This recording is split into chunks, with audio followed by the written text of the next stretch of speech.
Hey guys, welcome back to yet another interesting video of Quick Guide, and in this video I am going to show you how to get help in Twitch. So without any further ado, let's dive right into this exciting video. Now, in order to get help in Twitch, you just simply have to open your Twitch application at very first. Then after opening the Twitch application, you will get to see this home page at very first, and into here you just simply have to tap into this profile picture into the top left corner, and from there you will get account settings option. And after tapping into account settings, you will get so many varieties of options, and among them you will get to see this help section into here. Tap into help section and you will get all of the related facts, and you will also get the search tab in order to search your issue.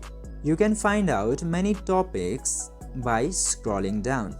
Just simply search for what kind of problem you're having and select the support criteria. This way you can easily get help in Twitch.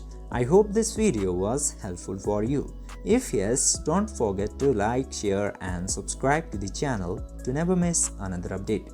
Thank you for watching the video.